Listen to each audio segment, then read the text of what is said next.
Mapagpalang buwan ng Hulyo mga kapanalig. Kumusta po kayo?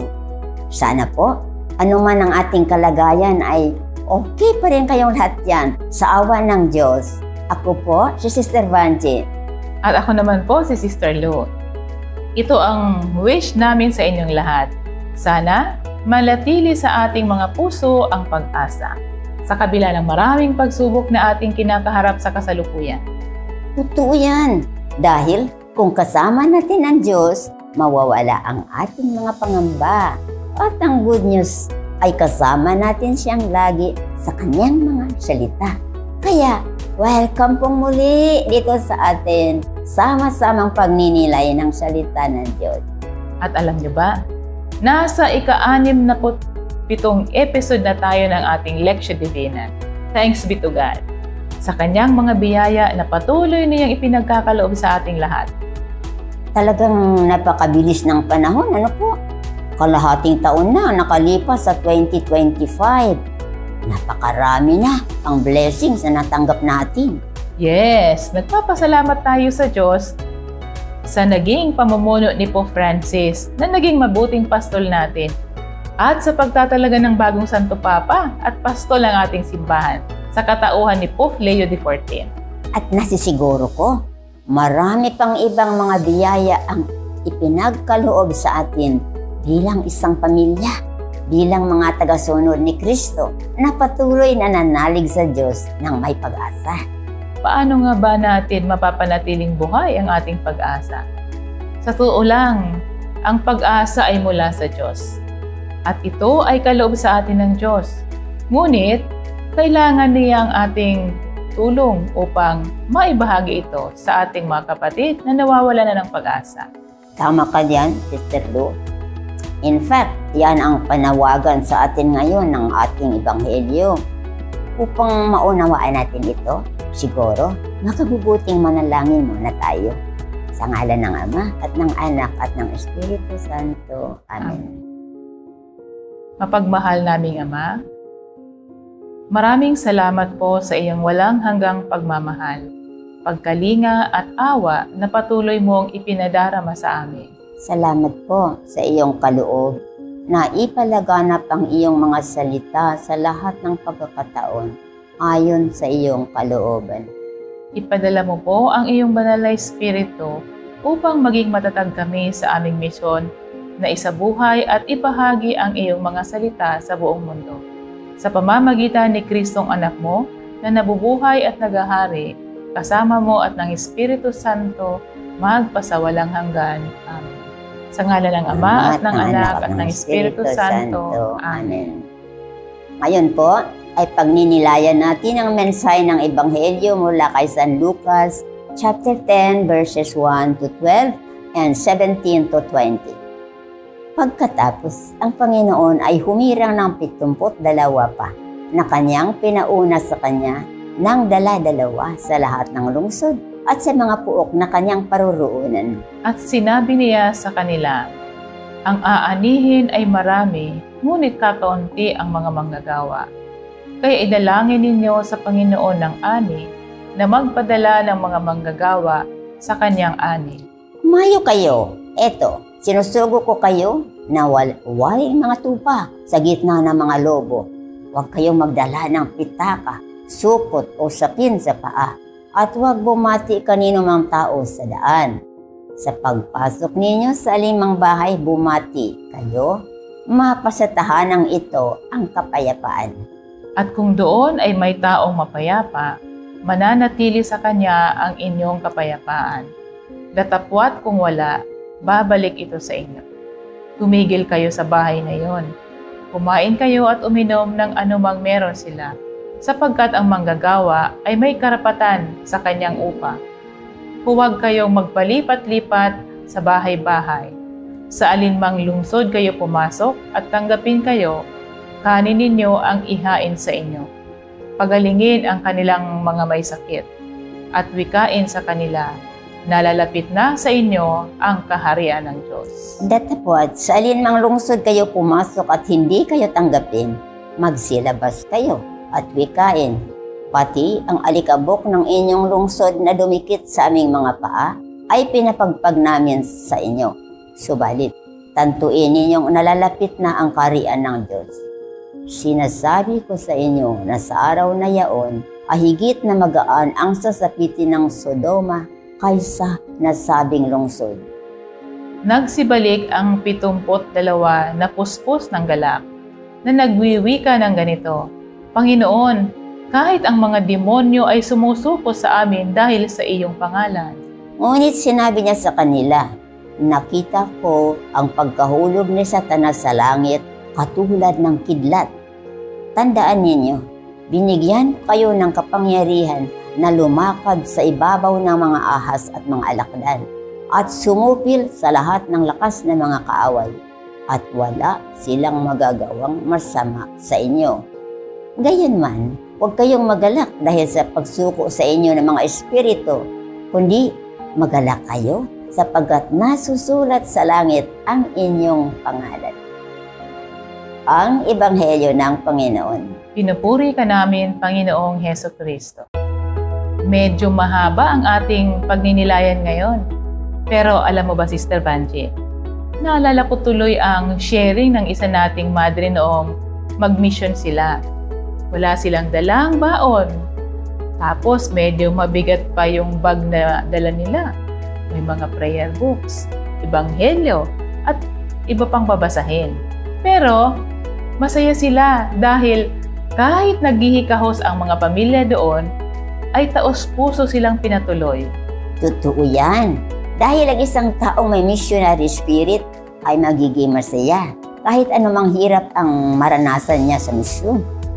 At alam mo ba, ang mga tao doon ay minsan lang sa isang taon binibisita ng pare. Kaya nagtitipon-tipon sila sa gabi para maka-attend ng misa, makapagkumpisal, mapagubinyag, at magpakasal kinabukasan. Kaya nga ang mga sisters ay nagbiyahe ng 2 oras at naglakad ng 8 oras upang makarating sa lugar na yon. Tumawid sila ng ilog 30 times at inakyat nila ang 3 bundok. Sabi nga niya, feeling ko parang nasa Afrika ako noon dahil dumaan kami sa mga gubat na may mga ahas at malalaking puno. Ngunit parang nawala ang kanyang pagod nang makita niya ang malalim na pananampalataya ng mga tao sa lugar na iyon. Saan pala yung lugar na yan, Sister Lu? Sa Mountain Province. Oh. At alam mo ba, ang mga katikista doon ay isang bulag at isang pilay. Kaya nga sabi niya, doon daw niya naunawaan ang kahalagahan ng Ebanghelyo. At higit na nadama niya ang panawagan na ibahagi ito sa lahat ng tao. Wow! Napakagandang karanasan ang misyon na yan. Wish ko lang, makapunta rin ako sana sa lugar na yan. Pero sa edad kong ito, parang mahirap na, no? Subalit, happy pa rin ako. Dahil kahit hindi ako makarating sa mga missionary places, nagmi-mission pa rin ako. Iniaalay ko ang aking mga panalangin at mga sakripisyo sa Diyos at sa ating mga kapatid na uhaw sa salita ng Diyos. Yan ang tunay na espiritu ng misyon. Kahit saan man, kahit anuman ang ating kalagayan sa buhay, ay patuloy tayong nagmimisyon kung isinasabuhay natin ang kalooban ng Diyos. Si Saint Therese, kahit di siya lumabas ng kumbento, ay nag-alay ng kanyang mga dasal at sakripisyo para sa misyon. Kaya itinuturing siyang patroness of the missions. Kaya tayong lahat ay tinatawag na maging bahagi ng misyon. By the way, ano kaya ang ibig iparating sa atin ni Jesus sa kanyang tagubilin? Huwag kayong magdala ng pitaka, supot o sapin sa paa, at huwag bumati kanino mang tao sa daan. Sa kanyang tagubiling ito, di naman ibig sabihin na hindi maghanda para sa misyon, kundi huwag nating dalhin ang ating kakulangan ng kapanatagan, ng pananampalataya na ang Diyos ay sumasa atin. Sa halip, magtiwala tayo sa Kanya. Alam niyo ba, yan din ang isa sa mga tagubilin ng ating founder, Blessed James Alberione. Magtiwala sa Diyos sa divine providence. Napakagandang paalaala yan sa ating mga misyonera. Ang isa pang nakaantig sa akin ay ang sinabi ni Jesus, idalangin ninyo sa Panginoon ng ani na magpadala ng mga manggagawa sa kanyang ani. Oo nga, yan ang ating panalangin. Sinabi ni Jesus, ang aanihin ay marami, ngunit kakaunti ang mga manggagawa. Bakit kaya ngayon medyo mahirap maghanap ng mga dedicated missionaries? Feeling ko, marami pa sa ating mga kapatid ang hindi nakababatid ng kanilang tawag na ipahayag ang awa at pag-ibig ng Diyos. Siguro nga. Pero ang lahat ng bukasyon ay tinatawag sa buhay kabanalan. At may misyon sa buhay. Married life, priestly or religious, vocation, and single blessedness. Lahat tayo ay may misyon na isabuhay at ipalaganap ang salita nito. I think the problem is, marami ang di pa aware kung ano ang kanilang misyon sa buhay. Sa totoo lang, ang misyon ay nakatanim na sa ating mga puso nung tayo binyagan. Upo kapanalig. Alalahanin natin, ang Diyos ang tumatawag. Kaya, inaanyayahan tayong makinig at maging bukas sa kanyang panawagan. Kasama ni Jesus, maisabuhay nawa natin ang ating misyon saan man tayo mapadako. Ano man ang ating kalagayan, ano man ang ating edad at estado sa buhay. Naalaala niyo ba si Carlo Acutis? Bata pa siya, ngunit naisabuhay niya ang kanyang misyon sa tulong ng Diyos. Kung alam lang natin ang ating misyon at maisis sa buhay ito, tayo ay magiging instrumento ng pag-asa sa isa't isa. At nasisiguro ko, mararanasan natin ang tunay na kaligayahan tulad ng mga disipulo. Sinabi ni Jesus, matapos ang kanilang matagumpay na misyon, huwag kayong magalak dahil sa pagsuko sa inyo ng mga espiritu, kundi magalak kayo sapagkat nasusulat sa langit ang inyong pangalan. Yan ang good news, ang makapiling ang Diyos sa buhay na walang hanggan. Amen. Ngayon po, ipakinggan na natin ang pag-sharing ng ating mga guests, sina Postulant Marja Baldero from the Daughters of St. Paul and Miss Abelet Balatucan, a faculty member of Santo Niño Catholic School, Taguig City. Sa ngalan ng Ama, ng Anak, at Espiritu Santo. Amen. Panalangin bago magbasa ng Biblia. Amang Diyos, ipadala mo po ang iyong banal na Espiritu. Tulungan mo po akong magnilay sa iyong salita ng may pananampalataya. Itanim mo sa aking puso ng may pag-asa at isabuhay ito ng buong pagmamahal ayon sa halimbawa ng Kristong anak mo na nabubuhay kasama mo at ng Espiritu Santo magpasawalang hanggan. Amen. Sa ngalan ng Ama, ng Anak, Espiritu Santo. Amen.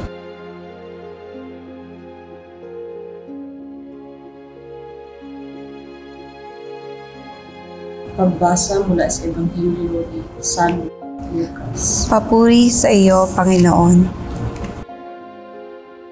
Pagkatapos ng mga pangyayaring ito, ang Panginoon ay humirang ng 72 pa na kanyang pinauna sa kanya ng dala-dalawa sa lahat ng lungsod at sa puok ng kanyang paroroonan. At sinabi niya sa kanila, ang aanihin ay marami, ngunit kakaunti ang mga manggagawa. Kaya idalangin ninyo sa Panginoon ng ani na magpadala ng mga manggagawa sa kanyang ani.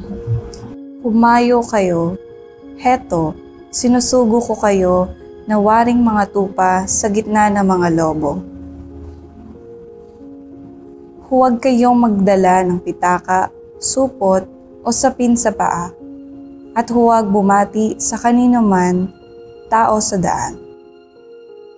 Sa pagpasok ninyo sa alinmang bahay, bumati muna kayo nang mapasatahanan ito ang kapayapaan. At kung doon ay may taong mapayapa, mananatili sa kanya ang inyong kapayapaan. Datapwat kung wala, babalik ito sa inyo. Tumigil kayo sa bahay na iyon, kumain kayo at uminom ng anumang mayroon sila, sapagkat ang manggagawa ay may karapatan sa kanyang upa. Huwag kayong magpalipat-lipat sa bahay-bahay. Sa alinmang lungsod, kayo pumasok at tatanggapin kayo. Kanin ninyo ang ihain sa inyo, pagalingin ang kanilang mga may sakit at wikain sa kanila. Nalalapit na sa inyo ang kaharian ng Diyos. Tatapwat sa alinmang lungsod kayo pumasok at hindi kayo tanggapin, magsilabas kayo sa kanilang mga liwasan at wikain. Pati ang alikabok ng inyong lungsod na dumikit sa aming mga paa at pinagpagpag namin sa inyo. Subalit tantuin ninyong nalalapit na ang kaharian ng Diyos. Sinasabi ko sa inyo, sa araw na yaon ay higit na magaan ang sasapitin ng Sodoma kaysa nasabing lungsod. Nagsibalik ang 72 na puspos ng galak na nagbibika ng ganito, Panginoon, kahit ang mga demonyo ay sumusuko sa amin dahil sa iyong pangalan. Ngunit sinabi niya sa kanila, nakita ko ang pagkahulog ni Satanas, buhat sa langit katulad ng kidlat. Tandaan ninyo, binigyan ko kayo ng kapangyarihan na lumakad sa ibabaw ng mga ahas at mga alakdan at sumupil sa lahat ng lakas ng kaaway. At wala silang magagawang masama sa inyo. Gayunman, huwag kayong magalak dahil sa pagsuko sa inyo ng mga espiritu, kundi magalak kayo sapagkat nasusulat sa langit ang inyong pangalan. Ang Ebanghelyo ng Panginoon. Pinupuri ka namin, Panginoong Hesukristo. Ang bersong tumimo sa aking puso ay ang verse 2 at verse 4. Sabi dito, at sinabi niya sa kanila, ang aanihin ay marami, ngunit kakaunti ang mga manggagawa, kaya idalangin niyo sa Panginoon ng ani na magpadala ng mga manggagawa sa kanyang ani. Naalala ko noong bata ako, lagi kami nagsisimba tuwing linggo. Pagkatapos noon kami ay lalabas at kakain at mamamasyal. Dumating yung time na sinali kami ng magulang namin sa isang organization sa simbahan, sa Santo Niño. Tinatawag itong Young Servants of the Lord. Ako ay naging part ng animation, kalaunan, naging choir member, at nung nag-high school, kami ay isinalang bilang maging lector at commentator, bilang paghahanda na maging volunteer catechist. Kaso, nung ako ay tumungtong ng college, ipinatigil ako ng aking ina. Sabi niya, mag-focus ka muna sa college dahil mahirap iyon. Malungkot man, pero sinunod ko ang aking ina. Nangako ako sa sarili ko na ako'y babalik pagkatapos ko. 3 years after, nung ako'y makagraduate sa college, nagsimba muli ako sa Santo Niño at narinig ko yung choir na kinakanta yung kantang Huwag Kang Mangamba. Naantig ako, sabi kasi nila, huwag kang mangamba, di ka nag-iisa, sasamahan kita, saan man magpunta, ika'y mahalaga sa aking mga mata. Minamahal kita, minamahal kita. Simula nun, ako ay sumali. 2015, naanyayahan naman akong sumali sa media ministry upang magbigay ulat sa mga kaganapan sa aming ministry. 10 dekada ang lumipas, nandito pa rin ako. Tinatawag na siyang social media ministry. 7 taon na rin akong guro sa Santo Niño Catholic School. Sabi dito sa verse 4, huwag kayong magdala ng pitaka, supot o sapin sa paa, at huwag bumati sa kanino mang tao sa daan. I believe tinatawag ako ni Lord na ipamahagi ang pagmamahal na binigay niya sa akin mula nung ako'y bata pa. Saan man at kailanman. I just need to believe in Him, connect with Him through prayer, and fix my eyes only to Him. Lord, stay with me always, and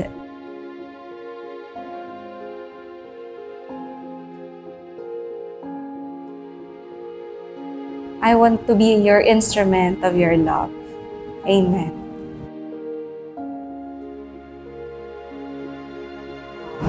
Ang nakaantig naman sa aking puso ay ang verse 3. Humayo kayo, heto, sinusugo ko kayo na waring mga tupa sa gitna ng mga lobo. Last month, we just had our summer mission in Borongan Summer. And I must say that I am blessed to meet the people we are praying for inside our convent, especially those who are experiencing great life crises like extreme poverty, broken marriages, broken families, young people searching for their purpose, and persons who are battling with serious illnesses in the interior part of the province. It was my first time to be sent for a summer mission, and I do not know everything, but I can only rely on the grace of the Lord. To trust in His love and in His mercy, just like the apostles and the 72 disciples in the gospel.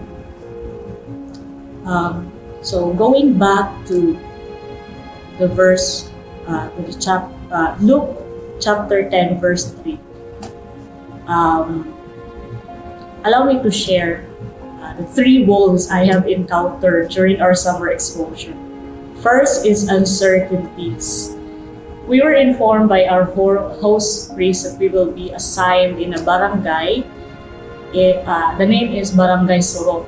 In Tagalog, I think it means sulok. We do not know what it looks like.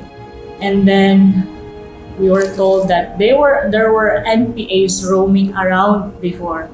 That's a consolation. But they don't touch religious people daw, but anything could happen. And then that barangay daw, there are other active religious dominations. Plus the weather, it is unpredictable. We need to ensure that our books are safe. Sometimes it would rain very hard. We will be stranded in one house, and of course we also need to ensure our health also. But despite these uncertainties, it helped us become more creative, become more flexible, and to be docile to the promptings of the Holy Spirit when a need arises, and to respond accordingly to whatever situation we are given. Second is the wolf of rejection. We visited one house, and then she's just watching TV, and then when we asked if we can visit for a short while, she immediately declined and told us, "I am busy, I do not have time." It hurts, but we need to accept and respect the truth that not all are receptive to the one we are bringing, to the faith we are sharing. And then the last wolf that I've encountered during our summer exposure is language barrier. It's funny because I'm with a Chinese sister. I'm Cebuano speaking. I hardly understand Waray. And then when we ask a question in Tagalog, they would respond in Waray. So it's just it's a struggle, though it's fun, and then the struggle in communication, but we were still able to connect with them because as they entrust their stories with ours, their deepest pain, their heartaches, their heartbreaks, their hopes and dreams. And it was actually during these conversations that we found out they do not have water connection. They have to go downhill to reach the center. They have to go to the river. And it's another story for drinkable water. But despite those struggles, it taught me to be more grateful, to stop on complaining, because sometimes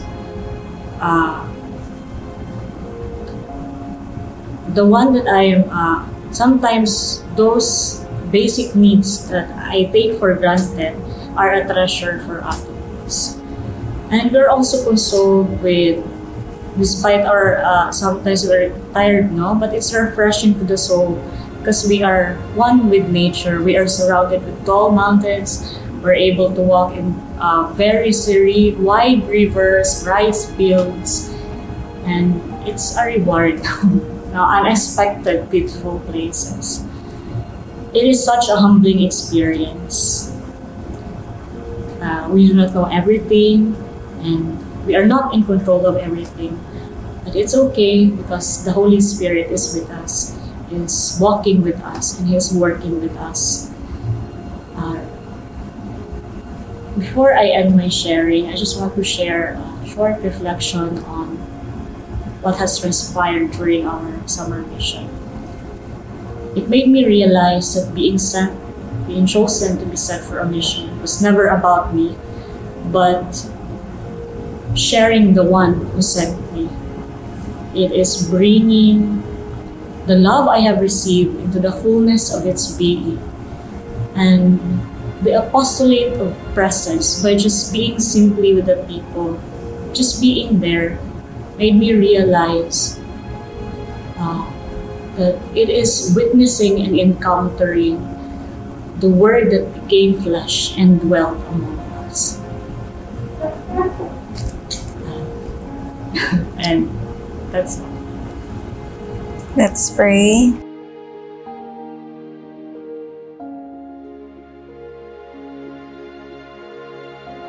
Sa ngalan ng Ama, ng Anak, ng Espiritu Santo. Amen. Panginoon, tulungan mo na ang iyong salita maging tanglaw sa aking landas. Nawa ang kapangyarihan nito ang magbigay lakas sa akin upang mamuhay ako bilang iyong anak at tunay na saksi ng iyong pag-ibig. Amen. Sa ngalan ng Ama, ng Anak, ng Espiritu Santo. Amen.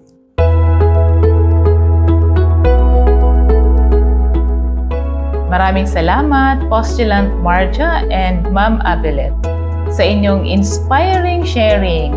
Nawa patuloy nating maisabuhay at maipahayag ang kanyang mga salita sa lahat ng dako, sa lahat ng pagkakataon, sa tulong at paggabay ng Diyos. At sa inyong lahat na patuloy na sumusubaybay dito sa ating Lectio Divina, maraming salamat po. Kasama namin kayo sa aming panalangin. Muli, inaanyayahan namin kayong mag-subscribe sa aming YouTube channel, mag-like, follow at share sa aming Facebook pages. Maraming salamat din po sa inyong suporta sa aming mission sa Bible Ministry. Magpalain nawa kayo ng ating Panginoon. At sa mga nais pang tumulong, maaari po kayong mag-deposit sa mga sumusunod na pang-accounts. Bilang pagtatapos, magpasalamat tayo sa paggabay ng ating Panginoon at ipanalangin natin ang higit na nangangailangan. Sa ngalan ng Ama at ng Anak at ng Espiritu Santo. Amen. Mapagmahal naming Ama, maraming salamat po sa biyayang ipinagkakaloob mo sa amin upang makapagnilay ng iyong mga salita.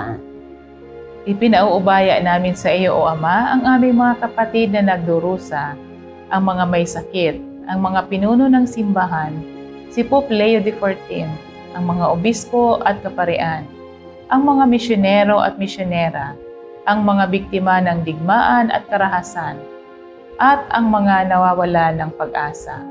Sa tulong ng iyong grasya, maging tunay na saksi nawa kami ng pag-asa sa pamamagitan ni Kristong anak mo na nabubuhay at naghahari, kasama mo at ng Espiritu Santo, magpasawalang hanggan. Amen. Sa ngalan ng Ama at ng Anak at ng Espiritu Santo. Amen. Sa inyong lahat, maraming salamat po. Hanggang sa muli, lagi nating alalahanin, mahal tayo ni Lord, purihin siya ngayon at magpakailanman. See you next first Wednesday of August at 6 p.m. here in this FB page and YouTube.